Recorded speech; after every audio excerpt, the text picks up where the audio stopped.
shot. He's got a touchdown. And Mahomes at bay. The Tampa Bay Bucs, Super Bowl 55.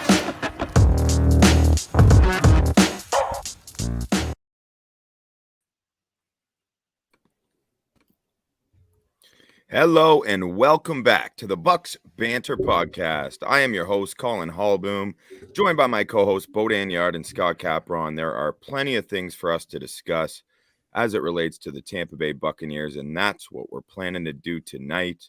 The NFL draft season is upon us. Free agency is in full swing. We got coaching changes. We got unretirements, retirements, all this stuff. So much to discuss. I don't know where you boys want to start. How we doing, boys? We good? What's up? Feeling great, man. I kind of want to start with one of the biggest free agent acquisitions, sports in the sports media landscape, at least, right? What's going on at Sports Illustrated there, Boom?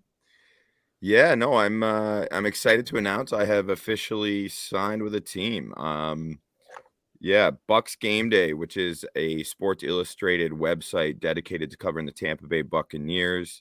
I've signed on with them as a writer and NFL draft analyst. So I'm really excited about it.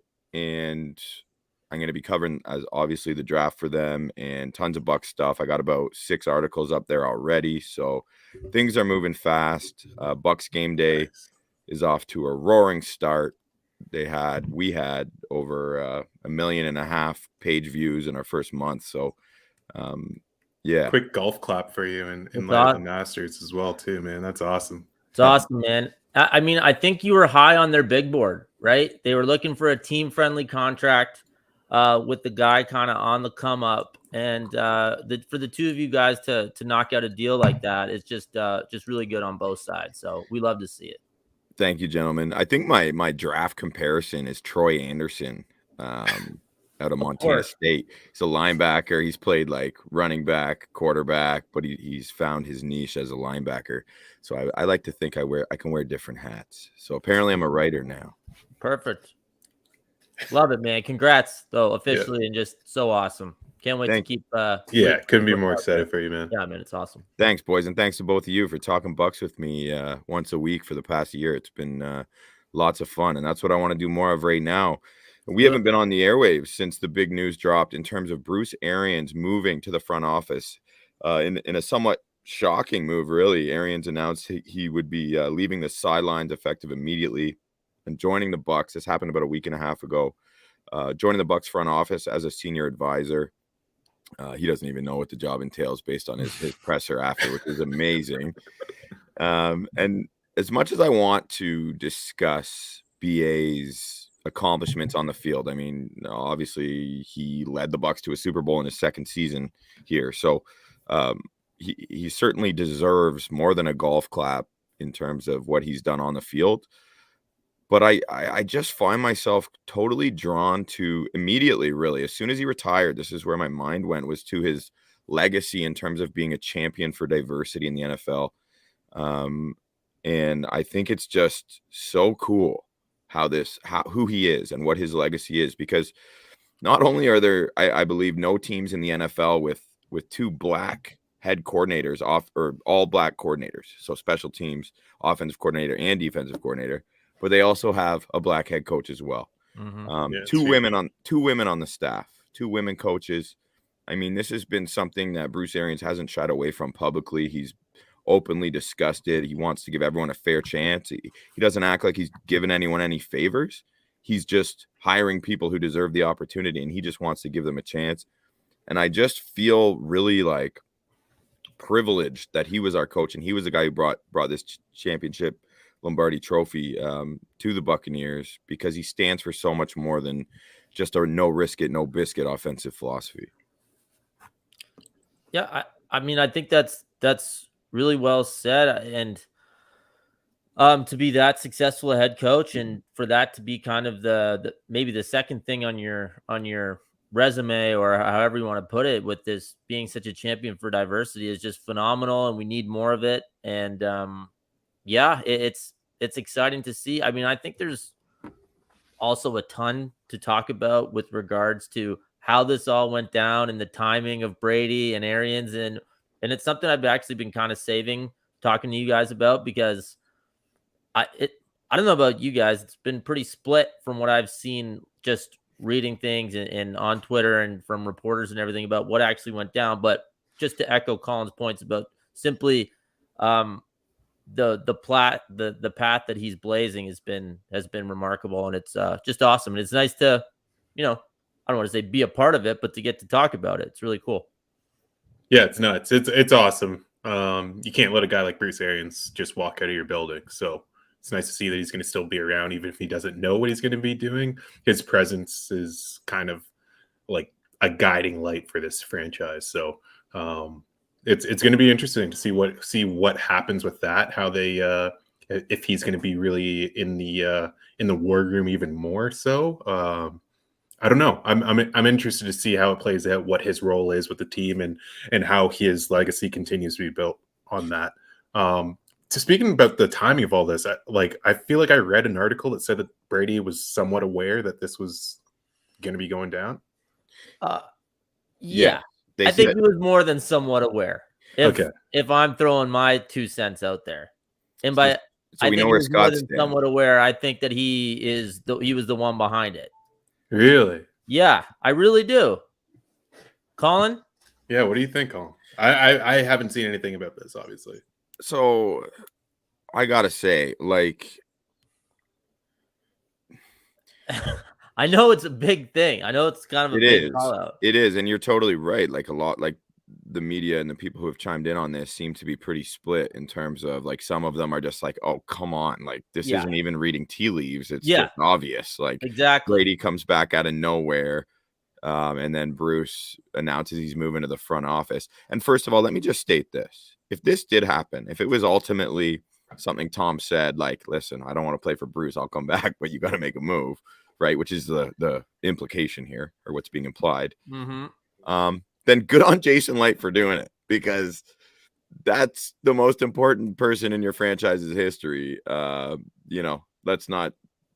no-brainer. It's as great, and all the praise that we're heaping on Arians and all this. It's a no-brainer. And I think it would be different if Arians was 53 or something, right? But I think Arians only had a couple seasons left of coaching in him anyway. So if there was some amicable way for this to go down, which by all intents and purposes, it seems pretty amicable. I mean, if Arians was forced out of his head coaching job in the NFL, well, he got a pretty cushy landing spot, obviously. I'm sure he's getting compensated fairly, but not everyone would just kind of take that if that's what happened, right? So it must have been, on good terms. It must have been discussed or in the works or whatever, but it's just, I don't think you can underestimate the Brady factor or the Brady power when it comes to anything involved with him. And he's been so careful with everything that he's done in his career, and I can't maybe this is a big coincidence. Of course, that's possible, right? Of course that's possible. But I don't think it's friggin' likely. And I think this is how we got here. A couple of other thoughts I have on it, because first of all, if that is true, let's just operate under the assumption that could be the case, because it's a major coincidence if not. This whole franchise, from Bruce to Tom Brady being present at his press conference, to the way they have vehemently denied that accusation, Jason Light, anyone who's talked on it, they are doing maybe the best PR sell job in the history of not only professional sports, politics, whatever realm you're discussing. So if that actually happened and all these people are just lying about it, because that's what that would mean. It would mean they are in fact lying about it. Then goddamn, are they doing a hell of a job? So that's kind of the counter angle here. That's a lot of people who have to not slip up and all kind of embrace this new plot line. Secondly, it does kind of then trample on the notion that the primary objective for Bruce Arians choosing now was to empower Todd Bowles into a winning situation, which appears to have at least to be the prevailing thought amongst those who oppose your coincidence. Right. And I don't even like negating that point, or I don't want to diminish the fact. I hope it was the coincidence part, so that, the champion of Todd Bowles was at the forefront and all of that. Trust me, I just find it hard to believe that the Brady factor wasn't the most important thing. That's all. Yeah, I don't think that. I think the two things can be true on that Yeah, side, I right? think Like, I yeah. think Brady could be like, "I want Bruce gone," and Bruce could be like, "I'm not leaving unless you put Todd Bowles in." Or maybe here let's arrive at somewhere in the middle. So here's what I'm thinking as we're talking through this. Maybe, they're staying in close contact. Let's call it Jason Light, the GM, probably, and Tom, right? And Jason Light is a smart enough guy. He starts to sense some apprehension.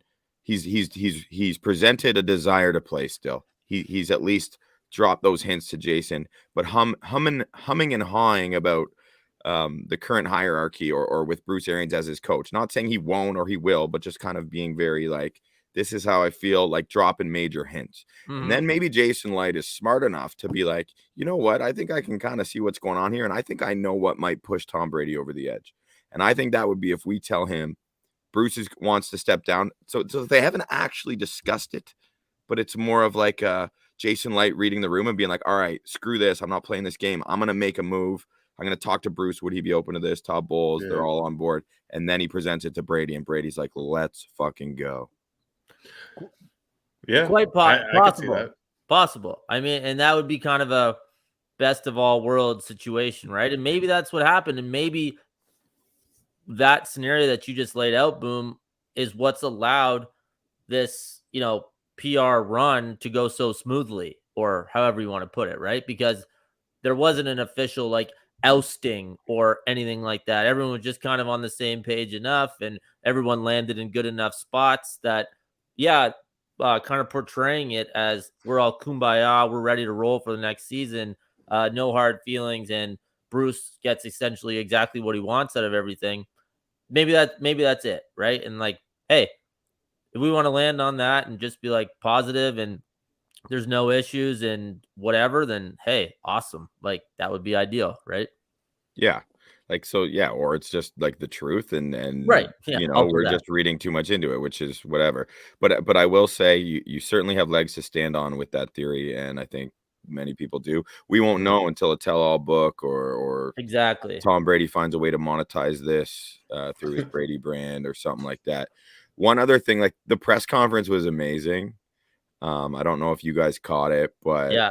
it just made me love Bruce Arians so much more than I already do. Like, What a fun dude. man, like not you like talk about a cool grandpa. Like I had a cool ass grandpa, but like he wasn't like Bruce, man. Like the way first of all, I love like he after he finishes all of his comments and answers a bunch of questions, he walks to his seat, he comes back up to say, wait, and I gotta say thank you to all of you, the media. You've done a great job. Like he shouts out the media, which I like. And then he walks away again. He comes back and he goes, Mike Florio, you can keep writing whatever you write, baby. Or like something like that. Like, because Mike Florio has been on a weird mission to just slander the whole like program. Like, it's just kind of, it's so funny. All these years watching Mike Florio on Sunday Night Football, I got the portrayal I always saw was just like a super credible professional reporter, right? Like NBC Sunday Night Football. Oh, clean cut. Yeah. Suited up. And then as you follow him on Twitter, eventually you realize he's like Pro Football Talk, and it's just like clickbaity shit all the time. And he really like has an angle. You start to see if anyway. Well, yeah, not to get it, but that's such an interesting point you make just in general about reporters. It's like, oh yeah, no, that guy was just wrong about that, or has that person has a vendetta or some sort of grudge. Like they're all human. But I agree. I always have this. We report the news. Every word is 100% true. Like I can't believe it when someone breaks a story and it's just wrong. You know what I mean? Yeah. Like not understanding journalism, I suppose, or never being a part of it. It's like, wait, what are you basing this off of? And like who wronged you or whatever happened? Yeah, it's funny to see like kind of play out in real time. And just like any acquaintances in your personal life, I feel like journalists need to be more forthcoming or willing to be like, shit, I got that one wrong. My bad. And just like own it. Don't keep doubling and tripling down, which is what Florio has done in a number of instances, but he's certainly not alone in that regard. But anyway, the press conference was awesome. I also want to give a shout out to the Glazers. I feel like as an ownership group, their reputation has really, really had an ascending trajectory over like prior to the Super Bowl, this run, like even prior to Brady. I just think they've been doing things right, like allowing Bruce Arians to champion diversity, as we've discussed, and just allowing Jason Light to have full autonomy and being supportive financially, allowing them to push the books a little bit. Just a number of things. And I thought, I think it was Malcolm Glazer, forgive me if I'm wrong, who opened that press conference. I thought he was like authentic and genuine in his praise for Bruce. And I think you could have a lot worse owners out there. So big time. Some Bucs fans may not agree, but so anyway, it's definitely improved because they did not have a great reputation in as being, because are they with Liverpool as well? Man right? U, Man U. Oh, United. Sorry. Yeah. Okay. Well, yeah, pretty big couple things to own there, right? So, and United certainly have their issues, but before Brady, but definitely after Brady, the ownership looks pretty good, and winning his Super Bowl, that helps. Yeah. And so Todd Bowles, I want to talk about Todd Bowles because he deserves his moment on Bucs Banter. And he was immediately named the head coach. So I did a quick hit on right as that news came out, and I was suspecting immediately that, or hoping, to be honest, that Todd Bowles would be the incumbent. And it didn't take long for that news to come out. Then they awarded him with a 5. So another example of the Glazers doing right. They give Bowles a 5-year deal right away, which I think is awesome. It's like, this isn't any interim shit, man. We trust you. You're the guy. We respect you. You are the guy. This was part of a succession plan. No matter how you view what happened with Bruce, this was obviously the ideal for them. And again, credit to Jason Light, because however this came together, we don't know. Again, he went with the right guy, in my opinion. And, you wait any longer, you almost could have lost him this offseason. Could have lost more than that this offseason for sure. Hey, one question I was going to ask you, like, say Bowles for some reason wasn't in the running for this job, who are you interviewing? Well, I think if he wasn't in the running, it would be Leftwich. But like, okay, say you had to go with the outside hire. How long would it take for you to call Sean Payton? Oh my God, you know how much I respect Sean Payton, like, but he's still, I think, like, obligated to the Saints, I believe, contractually until his contract expires. But I'm sure there's ways around that. I mean, exactly. But Payton, man, Sean Payton, I would pick her too. Bo, you know me well, bro. Like, that would be so interesting, right? Like, division rival. Oh, Bucs fans hate Sean Payton because he's so fucking good. Yeah, exactly. And they would have loved him immediately. Yeah. He's a perfect example of a guy who was an offensive genius. I think of him and Andy Reid and Sean McVay, actually, who can run and have full control of an offense and also be effective head coaches and leaders of men and motivational and all that stuff, right? Because it's a more than a double-edged sword. But that's just the two primary sides of it. So after Arians, what percentage would you have had it as Bowles versus Leftwich? Meaning between those two? Yeah, like the ownership says tomorrow it's going to be one of the coordinators. What would you have had it at? In terms of, like, Leftwich would have had to have been considered. Absolutely. He must have been considered. Scotty, am I going through the perspective of, like, what it actually was behind the scenes? No, just you. Like, I would have. Yeah. Like, who would you have rathered? Okay, so for me, yeah. Oh man, to be honest, 85-15. Holy. Really? Yeah. Just in favor of Bowles. He's done it. I trust him that much more. Yeah. I've seen him run a defense exceptionally well. And it's funny, right? Because on this very podcast, many times I have emphasized how I believe an offensive-minded head coach who is really, really gifted at their craft is who you put in that role just to have him in-house to call the plays, right? Yeah. So I'm actually trampling my own philosophy. But I do believe that Todd Bowles is extremely gifted as a defensive play caller. All his players love him. Everywhere he's been as the DC, they all love him. Shaq Barrett did an interview the day after the hire. They're asking him, they go, how would you describe Todd Bowles? And Barrett, first word he said is a genius. He goes, he's a genius, right? So I've just developed an incredible amount of confidence in Todd Bowles, despite the fiasco, one play, terrible play, cover 0, blitz, leaving Cooper Kupp, leaving Antoine Winfield Jr. on an island. cost us our season, arguably. I mean, a lot of things went into it, but that if you're going to iron it down to one play, that's the play. And I'm still feeling that way. So I think my confidence in Todd Bowles is legit. And when he announced that he would be calling the plays, I did a little Irish heel tap in the air because I was very excited.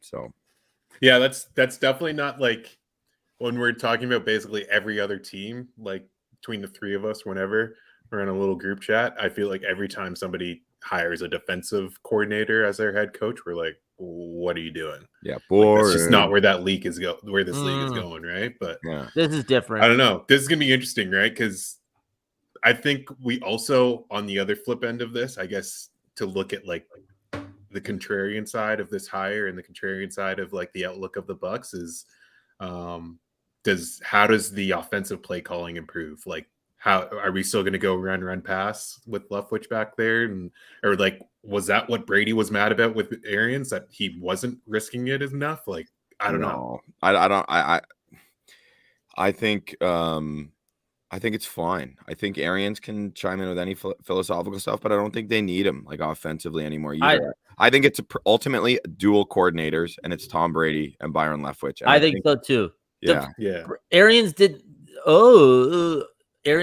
know about he didn't even know about what his role was going to be. Like, there's no way he's going to be coming in putting a stamp on it. And also, if he's a champion of diversity and all this, he's not going to be, yeah, you can't be over the shoulder of Byron. Yeah, over the shoulder of Leftwich. And apparently, like, he wasn't last year. Like, I'm not saying. I just mean, like, I just feel like the imprint is going to be very limited. And like Boom said exactly, basically co-running the offense with Leftwich and Brady, which means we're doing what Brady wants here. And guess what? That's probably good for Leftwich's career and his future, right? To have like the number one offense in the NFL as he goes to the next round of coaching interviews next year, obviously, right? So I can't wait. I can't wait to watch their offense again, but especially now.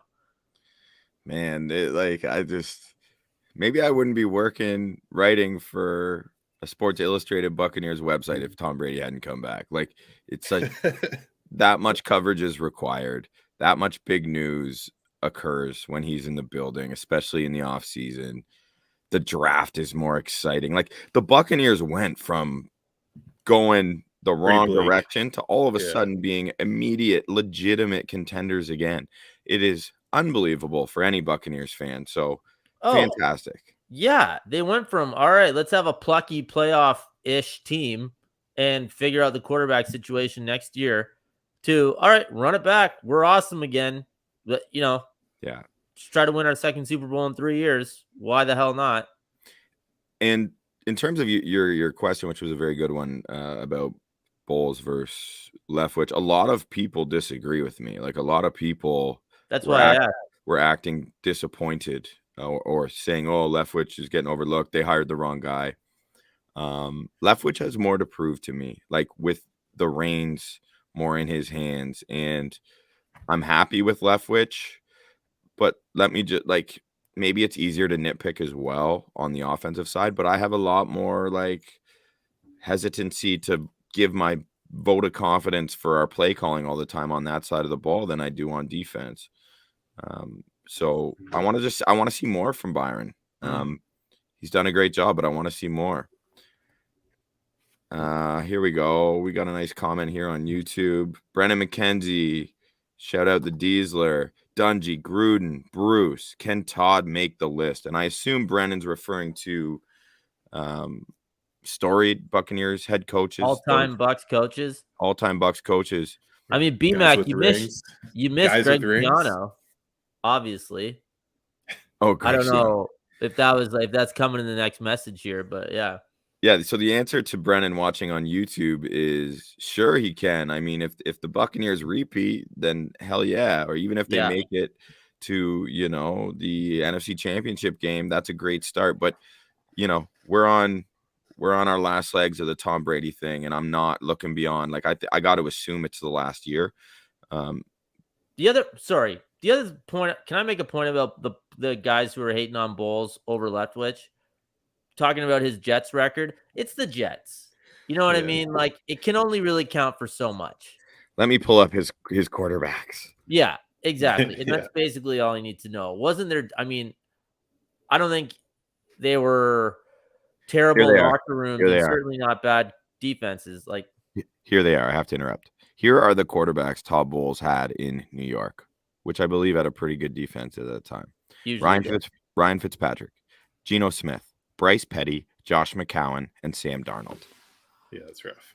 okay, that's about as tough as it gets for a 5. So I would say, People who criticize that what happened, like his issue was they won too many games his first year. They overperformed. Yeah. They cost Yeah, themselves they had like draft 10 pick. wins or something like that, but still missed the 10 wins. playoffs. It was That- 10 wins, bang on, Yeah. bro.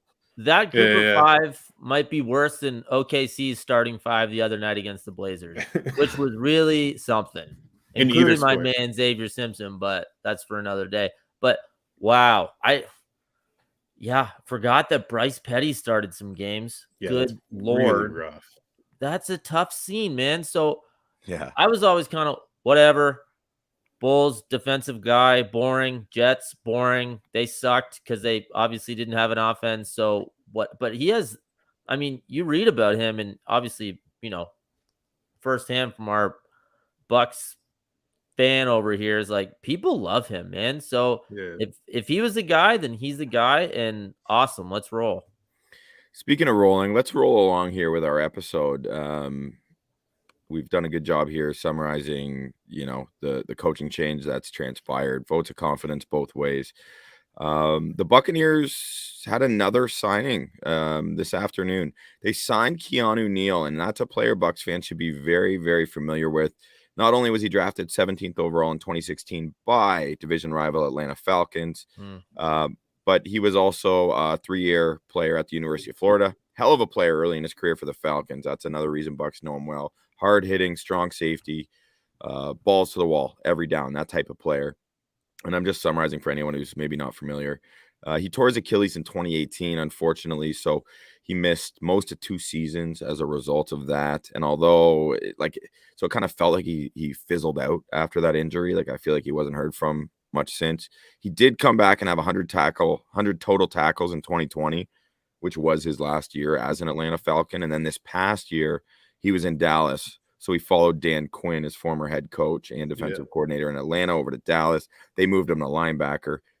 I guess didn't go well. Like that's all weird from there on out. So here's the funny thing. Like when I see Keanu Neal's name, I'm like, oh shit, man, he used to be real good. Like I was worried about Keanu Neal ending Mike Evans' life at points. But anyway, I also was like, isn't he like 40? Like Keanu Neal, he's 26. No way. He's 26 years old. Yeah, So that feels that Atlanta Pats Super Bowl feels so long ago. It does. It It does. really wasn't. Like, you know what I mean? Like, that's crazy. He's 26. So wait, did you sign Keanu Neal as a safety or as a linebacker? Great question. All indications are they're going to move him to safety. Todd Bowles ain't an idiot. He's not playing him. It obviously didn't work at linebacker. I mean, Todd Bowles is probably – I picture him, Bowles. This is also what I love is defensively, like Bowles is a great guy. Not like he wasn't doing this before, but just to have his input on player evals and stuff is so crucial because he's such a smart defensive mind. But I just picture him sitting back when he sees Keanu Neal's like free agent and being like, they used him at linebacker. Like, thanks, Dallas, for tanking his stock and saving us a few mil while we bring his ass in here to be a strong safety and kind of a budget replacement for Jordan Whitehead. Because anyway, what they've done, the Buccaneers, is they've now reinforced the safety unit. And this ties super tight into the draft. And I know, and we'll get to more of that in terms of what the Buccaneers are going to do, what their draft needs are. But you now have 2 proven veterans, and even though he's 26, he's a veteran, right? We can go veteran. When I was a kid, I thought, he was just 45 minutes ago, so yeah. Exactly. So you got Logan Ryan and Keanu Neal, right? And then you got Mike Edwards and Antoine Winfield Jr. So it's a really nice pairing in terms of longevity and youth and talent all around between the 4 of them. Did you see friend of the pod Evan Winters tweet about this after the signing? That is pretty interesting. No, I didn't. I wonder if the Bucs will be a little more apt to take Devin White off the field during obvious passing downs with Ryan and Neal now in the fold. Which Interesting. Great makes a lot of observation. sense. Yeah, Neal as a linebacker then. Great observation. Well, that would be like a sub package, but yeah, you're right though. That would make perfect sense to employ him in those scenarios. That's actually really clever, Evan. Jesus, imagine last offseason being like, yeah, we should take Devin White off the field. Okay, let's just slow our roll and give him. That's nuts. That's a crazy Just throwing it out there. Just throwing it out there. Let's give him a fresh slate this year. Okay, let's save the Devin White stuff for one episode, please. Get live 45. I'm with you, Devin. But Colin's in the bad relationship that he just can't seem to get out of. Yeah, I was gonna say one more chance. Honestly, if this long weekend goes well, I really think we're gonna turn a corner. The only way hit me again. There's no way. The only way for me to truly come to a concise, clear decision on Devin White is one more year of betting his over/under tackles every single game. And if I win more than I lose, he's in my good books. You know, it's funny that you say that because I feel like you two had more of boisterous opinion about White's play, and I think it was directly related to your investments every Sunday on his tackle count. I'm just gonna have to join in just so I can really go one way or the other this year. So yeah, get ready for that. Yeah, it's a fun ride when he does it. When he doesn't, there's blame being placed all around. To be fair, and it's headed in one direction. Yeah. Well, some of it's the scorekeepers sometimes too. Yeah, good point. Good point, man. Total tackles is the most fickle score. Oh my God. It's ridiculous. Was that 6 or was it 4? Yeah. It's assists in the NBA. It's different in every arena. How is that possible? It's one of the most important stats. Oh, yeah, it is. Or get real. Figure it out. Nothing's as bad as a hockey assist, though. I saw Marner had a slapper from the point that got shed by the goalie, kicked out to the corner, passed to another player who put it in, and he got an assist. Yeah. Jesus. Oh God, I've talked to hockey refs and yeah, we just kind of determine. It's if you were kind of involved in the play, then this is people's careers, and I don't know. Seems crazy that it isn't a defined thing, but hey. Yeah. So if you guys are good on the Keanu Neal, if I could shift into some Buccaneers draft priorities, are we? Yeah, let's go. Yeah, perfect. So as I mentioned, the Bucs sit at 27 in the first round, and it's funny because it's a sweet spot for the safety position. Aside from Kyle Hamilton aside, there's a number of really, really talented safeties in this draft. I love the safety class, especially the top 5 guys. And one guy who I've been tweeting about, and Scott, you I'm sure love this, but I am just, the more I watch him, I am just in love with Daxton Hill. I think he's you can't even define him as a safety. He's just a defensive back extraordinaire. All the physical tools, all the mental tools, the experience, the versatility is incredible. He played more snaps in the slot last year than safety. He can tackle. He can defend the pass. He's just an all-around football player, and I think this guy's going to be a star. I think that's exactly right. From watching him at Michigan, just does a bit of everything. Only good things said about him kind of guy too. And, was one of the best players on a defense that included Ojabo and Hutchinson, obviously, right? Which is really saying something. So yeah, when I saw you tweeted about that, I'm not going to lie, I popped up in my chair a little bit because there's some guys, for whatever reason, you really want to make it. And if you're a fan of a college team, it's just not going to happen for certain people. One guy like that for Michigan for me was Jordan Lewis. I really wanted him to just figure it out because he kind of got better every year. Same with Dax Hill, a big recruit out of Tulsa, Oklahoma, actually. I think he picked Michigan over Oklahoma, which was a random one, but we'll take it. And that's awesome, man. And so what's jumped out to you? Just the overall general Swiss Army knife-ness of his game kind of thing? Well, I think he can be an elite NFL safety in isolation, that position. But I think he's exactly that, a Swiss Army knife that is just a huge chess piece that a defensive coordinator would dream about. There's got to be so many DCs who are all up in their GM's ear, towards the latter half of the first round, just being let's not fuck this up. Daxton Hill's legit. So anyway, I say all that to say, like I've been like, why aren't everyone's talking Bucs drafting a safety? Everyone's all about Lewis Cine, the Georgia safety. I get it, hard hitter, more of a like strong safety type, but a real good athlete and fades into obscurity amongst that prolific, historic, legendary defensive group that they had there down in Georgia last year. But the point is, I just can't see them doing it in the first round now with Logan Ryan, and it works out well because I have a mock draft that I've just sort of ironed out at least the first few picks for the Buccaneers, and I went safety list, and I was feeling a little weird about it, like thinking I'm going to get ripped up when I publish it. But now this plays right into my lap and to the Bucs lap because I don't see them drafting a safety now. I don't. We don't know the terms of Keanu Neal, but I just think 4 guys back there. I think there's more pressing needs in a number of areas still with free agency uncertainty as it pertains specifically to Ndamukong Suh and Rob Gronkowski. So, I mean, I think this just makes defensive tackle finding a running mate for the long haul for Vita Vea to be that much more important, regardless of what happens with Suh. And I think that is a position like last year, it was a really weak position.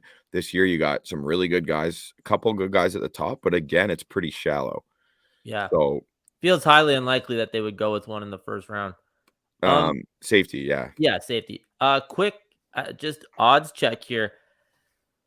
So the over under for safeties taken in the first round is 1.5. It's a little bit juiced to the over, minus 160, over 1.5, under 1.5 is plus 130. Any thoughts there? There aren't two safety locks, are there? Right? No. Like okay. Lewis Cine could, Daxton Hill could, but for 2 of those teams to pull the trigger, like I think the front of the second round is going to be the sweet spot. I think you could see 4 guys go in the first 12 picks, kind of thing. So at that plus 130 number, under 1.5, that could be a little bit of value, you think? Yeah, I do potentially, but I also wouldn't bet against it because he's talent. Like I love these guys so much, right? So it's a good line, is what you're saying. But we've also talked about the safeties being like, yeah, we are saying it's a good line. But we've also been talking about the safety position's is like on a like upward trajectory in this league, and people should be investing more into their safety play, just because safety play is basically the entire middle of the field. You can be up at the line, be in the slot.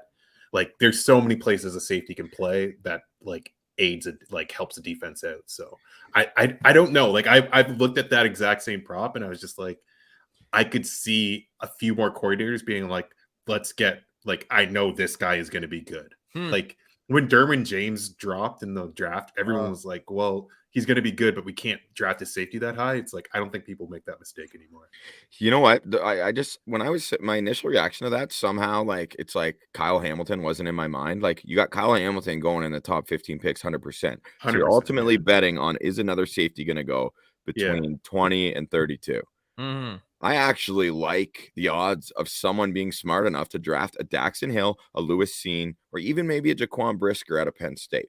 He just got one of them. So in fact, I'm going to revert back and with conviction say I would say it's at least a 50-50 chance.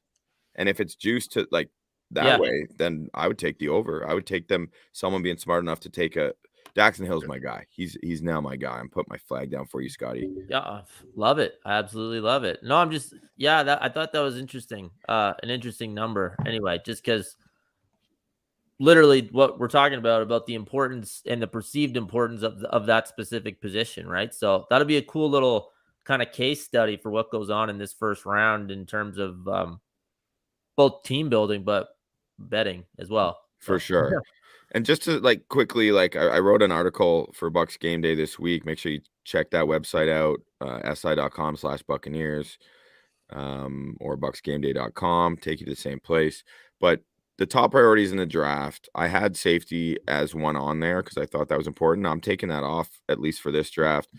Defensive tackle, as mentioned. Tight end is a big need, whether Gronk comes back or not. So those positions are similar. It's we're waiting on Suh, we're waiting on Gronk.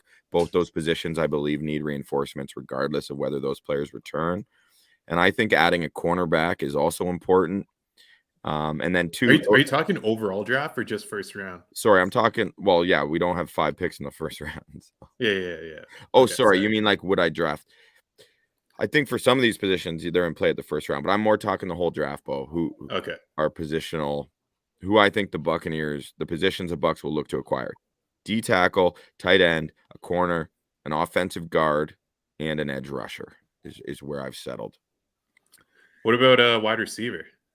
So I don't think that's a need at all. I think if you got the right player, I think the Bucs are in a position where if they see the right guy and they love him, then sure, take him. Like they're not pigeonholed to draft for need, but if we're just discussing their needs, wide receiver isn't one of them to me at all.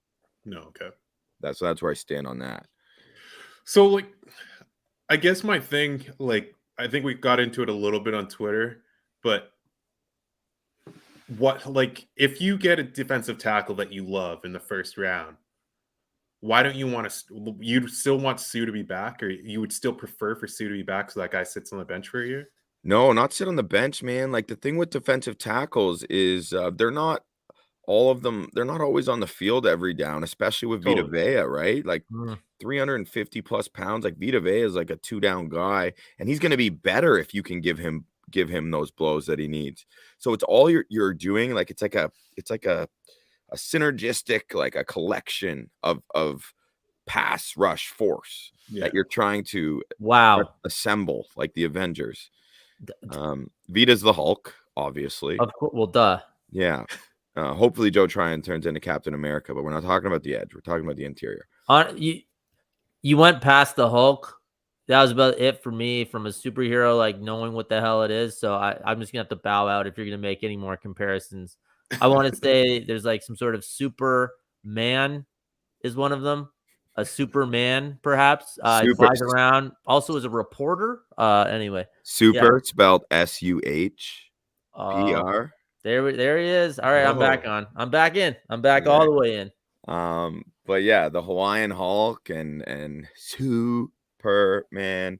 I think the four of them could just create this, like it could just become a huge strength, Bodan.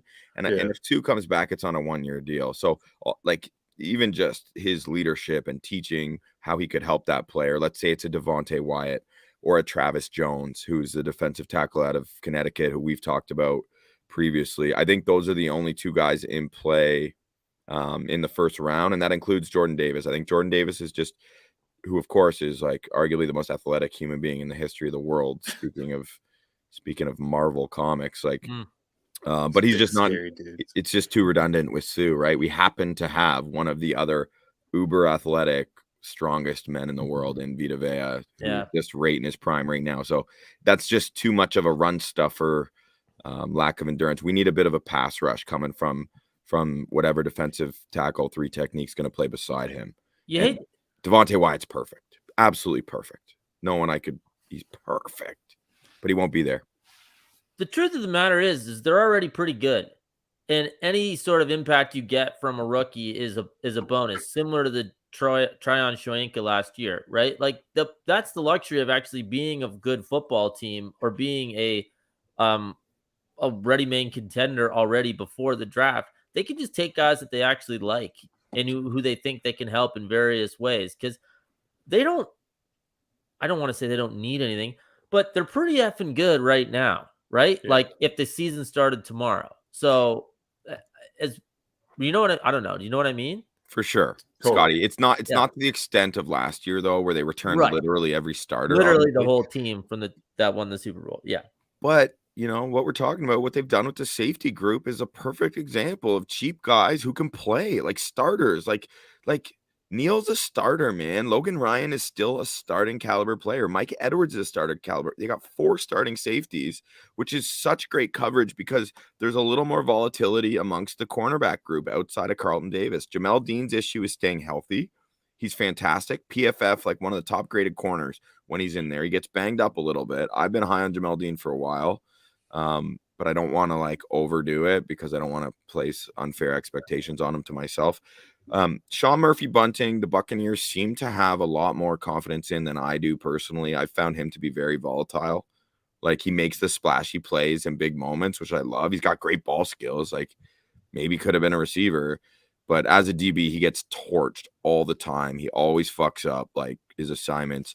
And you got to be smart in Todd Bowles' defense, right? Like it's a heavy zone scheme for your DBs, which takes some thinking, which is another reason why I am so enamored with Daxton Hill, because he's capable of that sort of thing. But we're moving on from Dax. I heard that Murphy Bunting has actually increased his Irish dancing to 2 hours per day. So you got to just assume that helps all sorts of footwork issues, getting turned around, right? Like getting back to his homeland and his roots, and just really implementing that in his game. So huge if true.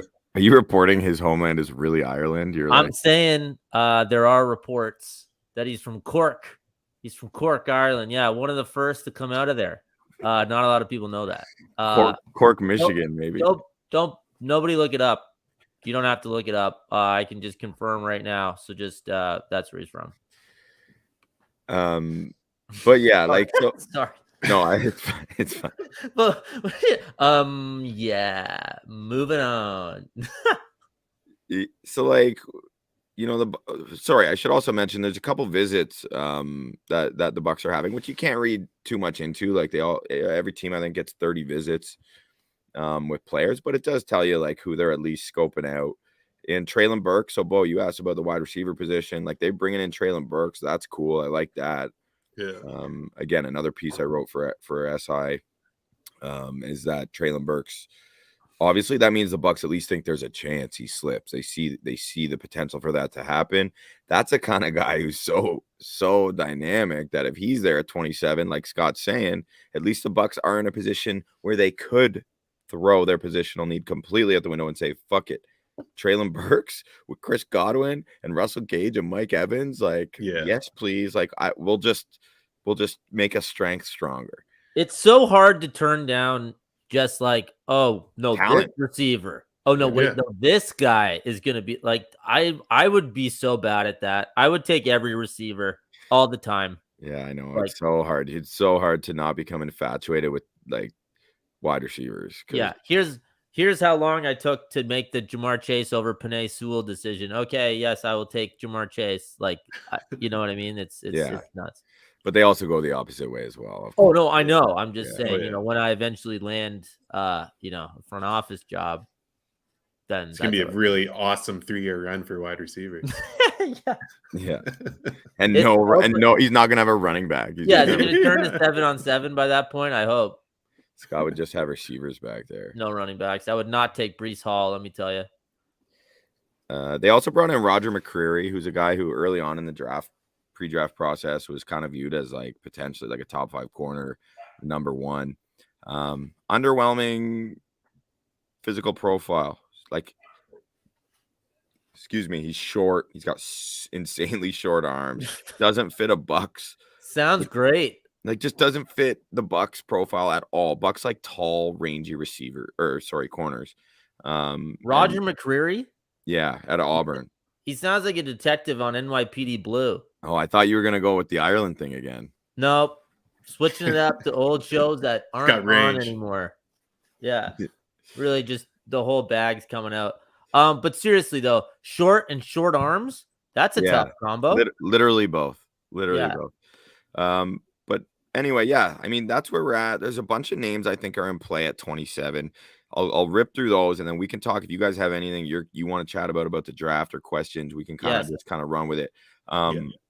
Devontae Wyatt, if he's there, no brainer. You take him at the cornerback position, because that's another one. If there could be a real star who the Bucs think is there, who could slip, because there's a number of good corners at the top. Andrew Booth Jr. out of Clemson, Kaiir Elam out of Florida.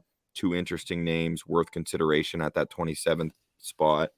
And then the left guard position. This one's interesting just because Ali Marpet retired, but the Bucs, I think, want to give a shot to Aaron Stinney. They drafted Robert Hainsey last year. They have guys they can throw in there. And I feel like they're going to kind of attack it by a committee and kind of just see who can hold their own. Stinney's already done it through the whole playoff run, right? So, again, if Zion Johnson out of Boston College or Kenyon Green were to be there, I mean, those are elite interior offensive line prospects. They would be thinking long and hard about that. It'd be tough to turn one of those guys down, but we'll see. I already mentioned the safety position: Lewis Cine out of Georgia, Daxton Hill out of Michigan, Jaquan Brisker out of Penn State, And another guy I'm really high on due to his versatility and Swiss Army knife-ness is Jalen Petrie out of Baylor. And then receivers, Traylon Burks and Olave. Those are my dudes. Okay, so that's Doesn't what I seem want like to get Olave into. will be there. He could, man. He could You be. think You so? never know. There's so many wide receivers that like the order that they end up going in is just going to be so fascinating. Exactly. I would have bet my life CeeDee Lamb would have been the first receiver off the board that year. Right? He Yeah. wasn't. He was the third between Ruggs and Judy. Have So you looked at the odds for first receiver drafted? haven't looked at any betting odds, Okay, Scott, of great. anything. So without looking, then who do you think's the favorite?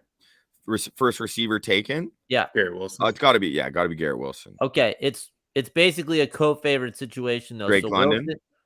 Wilson's plus 125, London plus 130, and then you go down to Traylon Burks at plus 800. Yeah, Jeez. I'm surprised Drake London is getting that kind of buzz. He's a bit of a contentious prospect, at least like in the eyes of sports media evaluators, because some people really don't like him and they think he's like overhyped, and some people love him. His ceiling's super high, but he's young. But anyway, Garrett Wilson to me seems to be the safest bet for sure. Okay, A lot of people see Stephon Diggs in Garrett Wilson. that would Well, be that's heavy. That's $100 million man. And that's just a super well-rounded receiver to compare someone to. Like, it just kind of speaks to the qualities that he possesses. Obviously, I like Olave though so much. I really like Jahan Dotson. Like, that's a guy I can't get his name out of my head. Bo, that's a guy no one's talking about, which is so weird. Like, I'm making these. I don't understand that. I'm making these little lists of guys no one is talking about, or at least not enough people. He is one guy whose name you just isn't getting talked about. Yeah, I just can picture him tearing it up, like absolutely tearing up the league, like from day one. So I don't know. That is going to be a guy that I'm going to give out a bunch of times as a player prop every week if he gets going. Love it. awesome. He's the sixth receiver on the Favorite. odds list, and the receiver over under for the first round is 5.5. So he could be the determining guy if he either stays is in the first round or the second round. So that's an interesting one, Bo.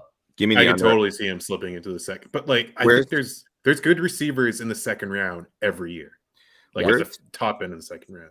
Where's Sky Moore on that list? Do you have it in front of you? Like as the first receiver drafted? Sorry, no. Like you just mentioned, they're at 5.5. Sorry. Oh, because Sky Moore is such an interesting player. It sounds like he'll be going in the first from everything that I'm reading. Unless I'm missing something. I don't see him on this list. Yeah, so that would be, man, if you could find him on there to go in the first round, like it'd be a bit of a shot. But if he does, like someone might love him. Like the Saints could take him in like the teens. He's an interesting player.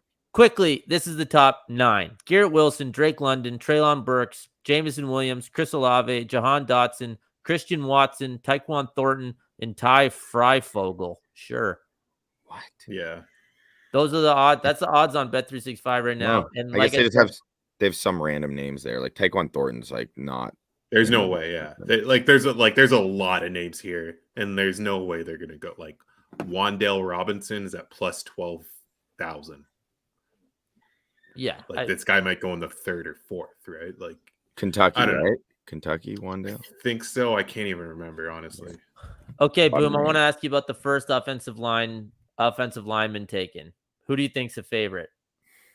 I think the favorite is probably Ike Ekwonu, but I think it would have been Evan Neal earlier in the process. And and I think it should be Evan Neal almost now. Like I go back and forth. Okay, so Ekwonu is minus 138 and Neal is plus 120. So pretty close to a coin flip there. And the third guy on the list is Charles Cross, way down at 11-1. So pretty big difference. So it's basically going to be one of those two guys, right?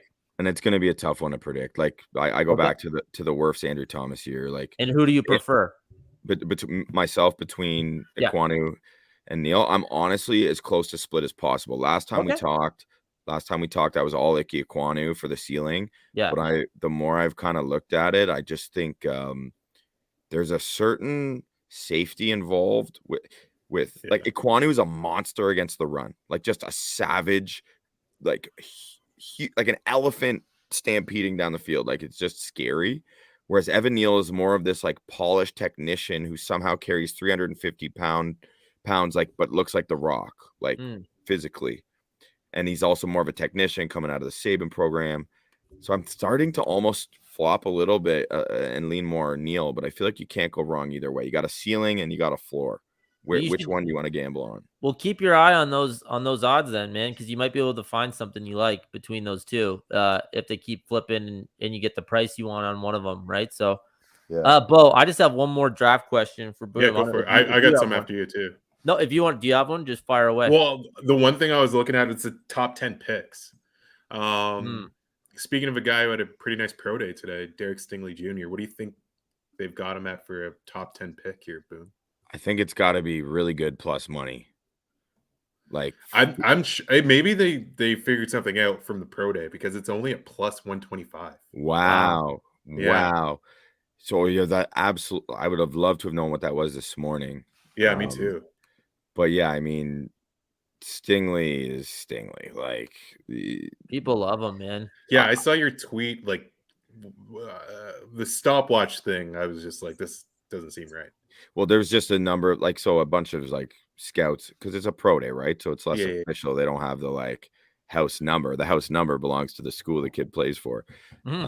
So the scouts in attendance, whoever timed it, I guess it varied between the time they got him at from a 4.37 to a 4.4. Yeah, that's nuts. That's what I meant. The point is, he crushed it coming off a Liz Frank foot injury and like looked fantastic physically. And for him, like, his gifts are more about just how naturally cerebral he is at the position. Like, so it's kind of like a savant when he's at his best, when he's healthy. So throw in those physical athletic traits that he showed today, and it's just kind of like a game changer, I think, for some teams potentially. So yeah. Okay, I got one more, and then we're gonna get up out of here. Do you have? Is there a chance that any tight end gets taken in the first round? No. Okay. No. Because that's what the odds would indicate as well. But I didn't know if you had a borderline guy that you thought could sneak in. But that's because it's plus 425 on over 0.5. So they're saying no. Bet right? the under still. Yeah, like minus 600. Yeah, minus 600. Yeah, bet it. Like put 100K down. Trey McBride out of Colorado State. He's undisputed number one, I would say, on most boards. I think like most people have him there. And I have him in a mock draft I'm going to have coming out this week. I have him going at 60 to the Tampa Bay Bucs with their second round selection. So that might, like, he's going to go probably between, I would say, 40 and 60-ish range, somewhere in the second. Maybe it's a little optimistic that he'll be there at 60, but no way he's going in the first. No chance. Good. Glad I asked, because I think I would have just taken a little shot that the latest guy out of Virginia or Iowa was going to get picked by either the Steelers or the Ravens, right? So okay, good. Jelani Woods from Virginia could be the first tight end taken. Bo's boy, Bo likes my guy. Yeah. Anyway, we got some draft talk in there. We got some coaching talk, diversity, draft priorities for the Buccaneers, all sorts of good stuff. So we are going to wrap it up there. I want to thank everyone who tuned in, whether you're watching live on YouTube or listening on Spotify or Apple Podcasts, whatever it is. We thank you. Please make sure you check us out on YouTube and subscribe to the Bucs Banter YouTube channel.